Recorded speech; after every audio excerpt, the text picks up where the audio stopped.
Kita dari kelompok pertanian akan mewawancarai yang berlokasi di daerah Lembang, tepatnya tempat pengelolaan sayuran. Guys, ini tanaman cabenya banyak ya?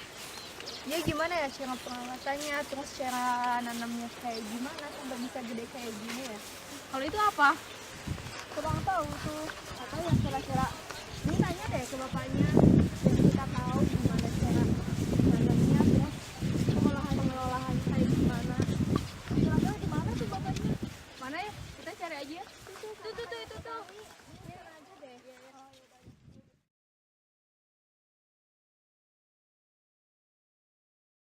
Pak, kami dari pertanian akan mewawancarai. Gini Pak, kira-kira jenis tanaman apa yang Bapak tanam di sekitar lingkungan sini? Kebanyakan cabai, Oh, cabai kentang. oh, cabai kentang. Kenapa Bapak memilih tanaman cabai kentang dibandingin kayak yang lain gitu, seperti wortel atau brokoli atau apa gitu? Nah, karena ini kan penelitian, jadi tergantung dari pusat, dari kantor. Misalkan penanaman kentang, untuk apa? Untuk pembibitan bisa, terus untuk dikonsumsi bisa. Karena kentang itu kalau di pembibitan coba sampai G3. Kalau udah G3 tidak bisa dipakai pembibitan lagi. Ketiganya apa Pak kalau boleh tahu? G3 generasi. Oh, jadi ada generasi 1, generasi 2, generasi Iya, 3. iya. Kalau generasi 0 itu dari paranet. Apa itu paranet? Paranet itu dari serat, misalkan gini. Ini batang di set. Nah, Iya. ada seratnya di dalam, itu dimasukkan toples. Untuk apa, Pak? Untuk G0 itu bisa menjadi pembibitan. Oh, untuk pembibitan. Kalau misalnya di daerah Lembang kan lumayan ada dingin ya Pak cuacanya. Nah kira-kira kalau di musim dingin tanaman apa? Kalau di musim panas tanaman Oh, apa? bebas. Oh, kalau di musim Jadi panas. tidak pengaruh itu. Nah, Terus bagaimana cara memilih bibit tanaman yang berkualitas? Jadi gimana sih caranya gitu Pak? Nanam bibit yang berkualitas itu? bibit apa? Bibit kayak Kentang. cabai. Kentang itu yang paling bagus yang kira-kira 10 graman besarnya. Kalau besar seperti sebesar telur. Oh iya. Itu untuk menanam bibitnya. Kalau dari mana mendapatkan bibit yang berkualitas? Apakah saya bikin atau pesan atau impor?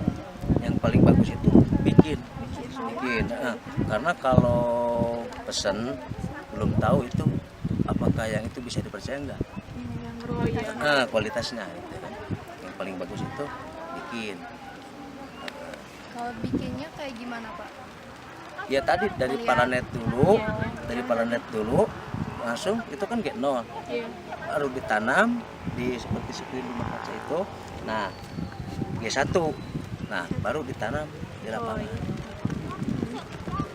Terus pupuk yang biasa digunakan untuk Tanaman. menjaga tanaman bisa berkualitas itu apa? Pupuk kandang kuda yang paling bagus.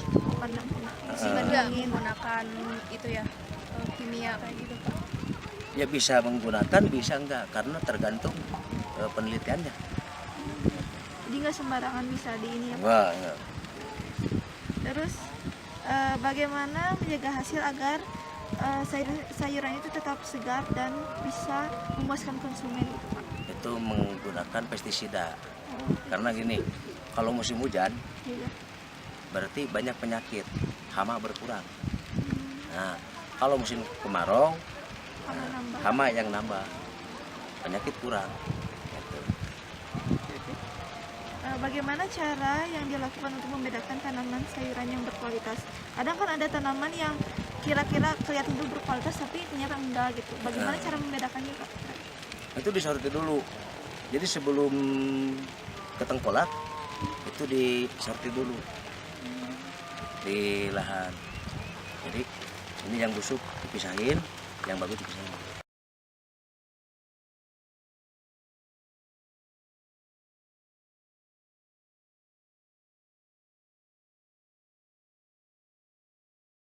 Jadi buat di bidang operasional dan pemanfaatan teknologi informasinya, Pak, apakah menggunakan bantuan mesin kah kayak gitu, terus jika jenis mesin apa aja gitu yang dipakai buat ini sayurannya, pengelolaannya. Sayuran.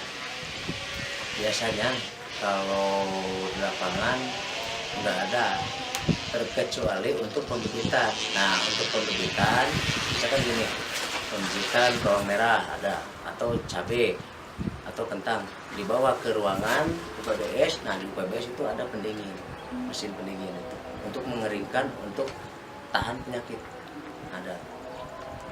Terus buat kayak melihat potensi di lingkungan bisnisnya gitu kan, khususnya lingkungan industri, apa yang dimanfaatkan dari perkembangan teknologi informasi, kan semakin apa sih, zaman semakin berkembang gitu, semakin modern.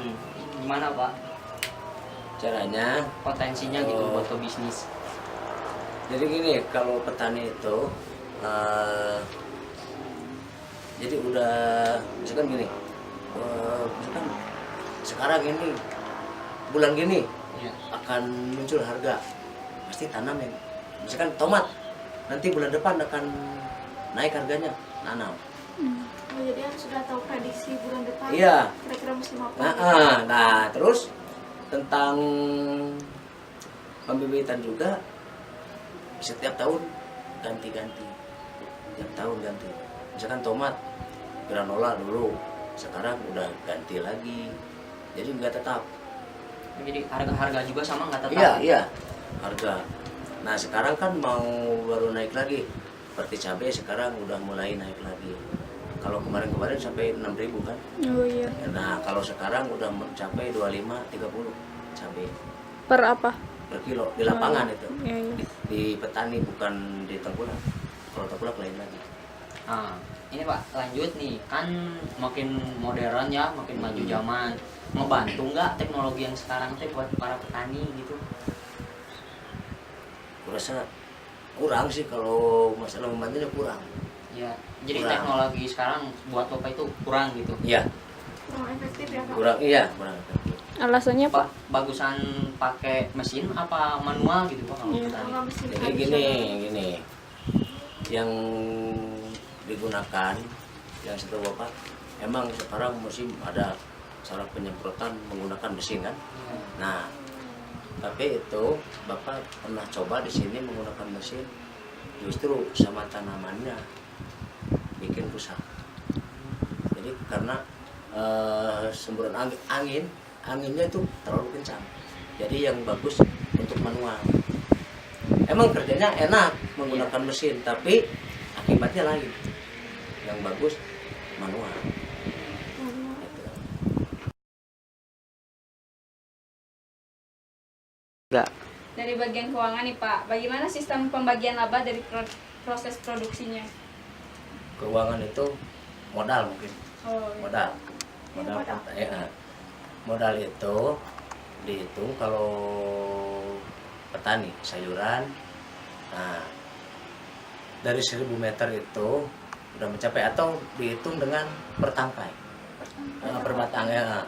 Kalau tomat itu mencapai 2000 per tangkai, per pohon.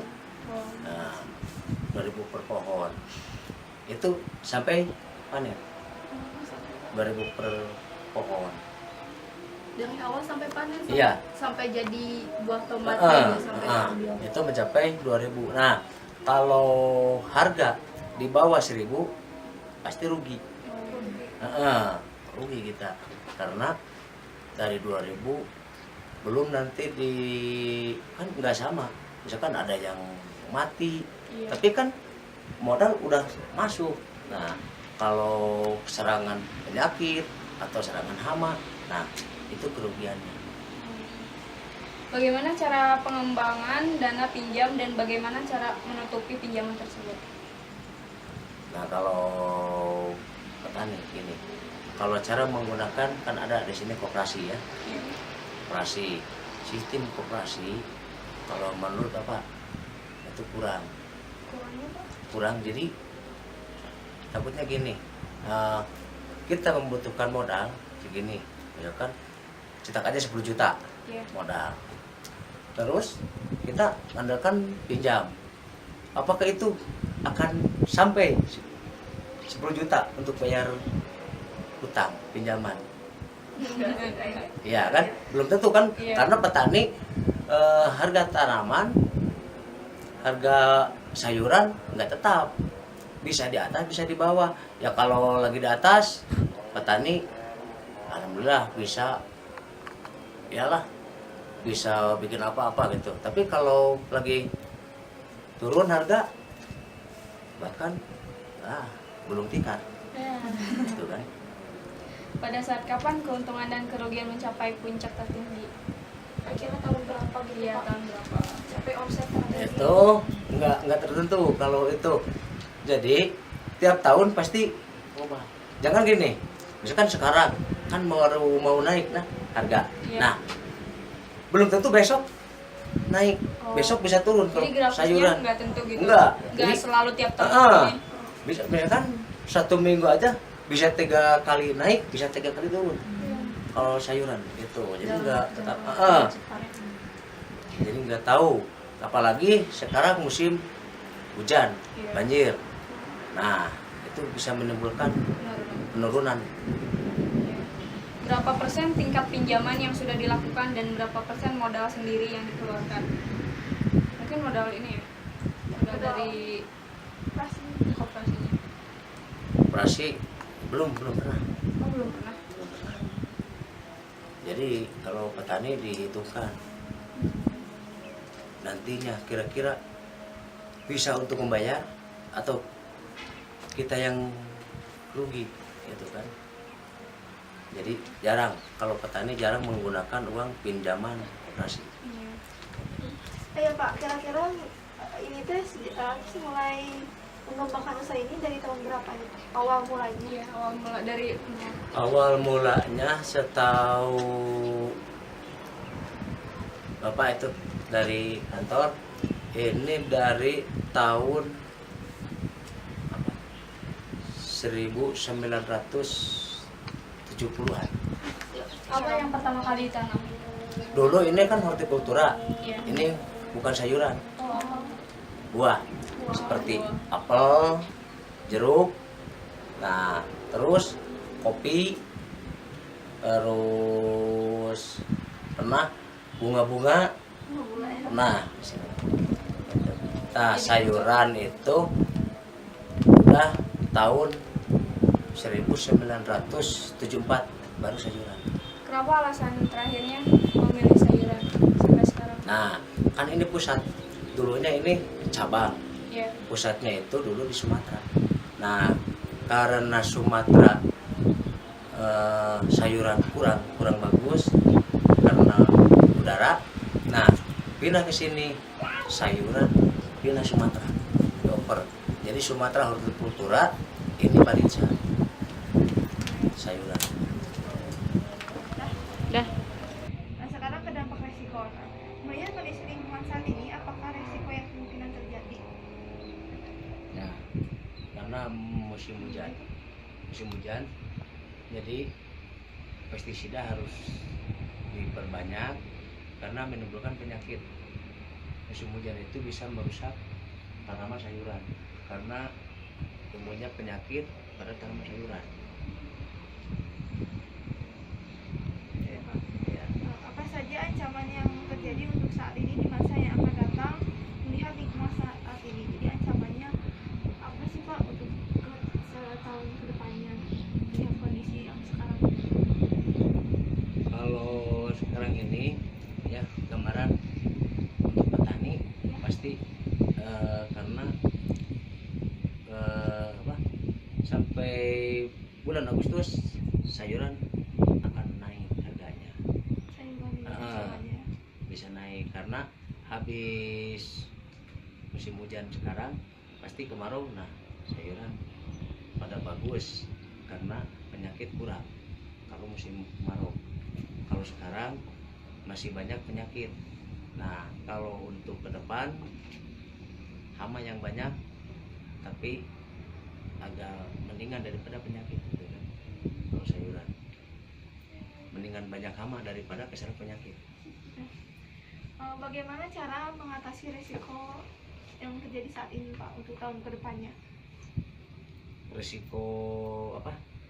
Resiko untuk tanaman ini Pak, ancamannya kan tadi kan kebanyakan hama gitu. Nah, bagaimana cara mengatasi resikonya Pak? Itu ada pestisida, menggunakan pestisida. Biasanya kalau musim kemarau 1 minggu sekali penyemprotan. Kalau musim sekarang 1 minggu itu bisa 2 kali penyemprotan. Kalau musim hujan dibanyakan fungisida, kalau musim kemarau insektisida yang harus banyak. Oke. Sekarang ke bagian pengembangan saya Pak. Bagaimana strategi pengembangan produksi SDM dan pemasaran untuk menunjang pengembangan demi keberhasilan usaha pertanian ini? Nah, cara pengembangannya kita dilihat dulu, misalkan jadi gini, misalkan kalau bulan ini, wah kalau nanam tomat itu kurang bagus, misalkan kurang bagus, bisa diganti cara menggunakan tanam apa sekarang, misalkan bisa kentang, ya bisa, terus bisa kubis. Nah kalau sekarang yang paling bagus cabai, musim sekarang. Ini musim begini. Cabai. Kalau tomat penyakitnya nggak tahan. Apakah dengan membangun usaha ini dapat mengatasi pengangguran Pak? Alhamdulillah bisa.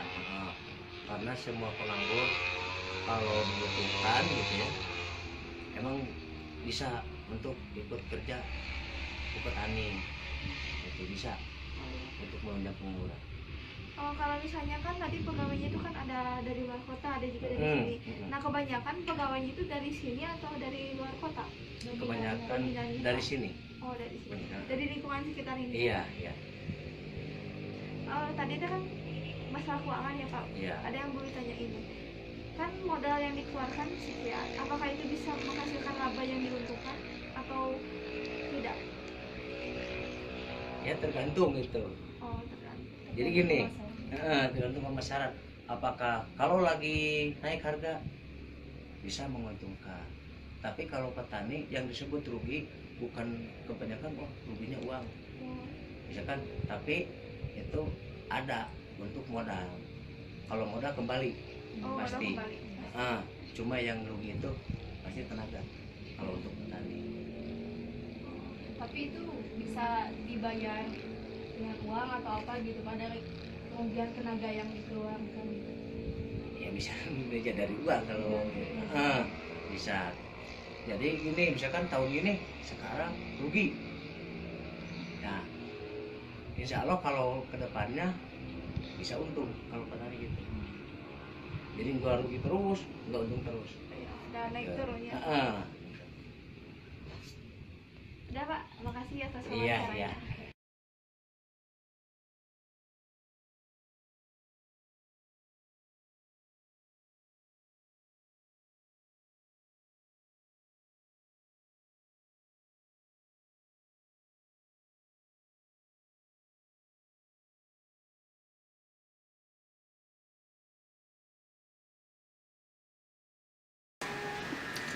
Sekian video ini, kami ucapkan terima kasih. Kami dari kelompok pertanian.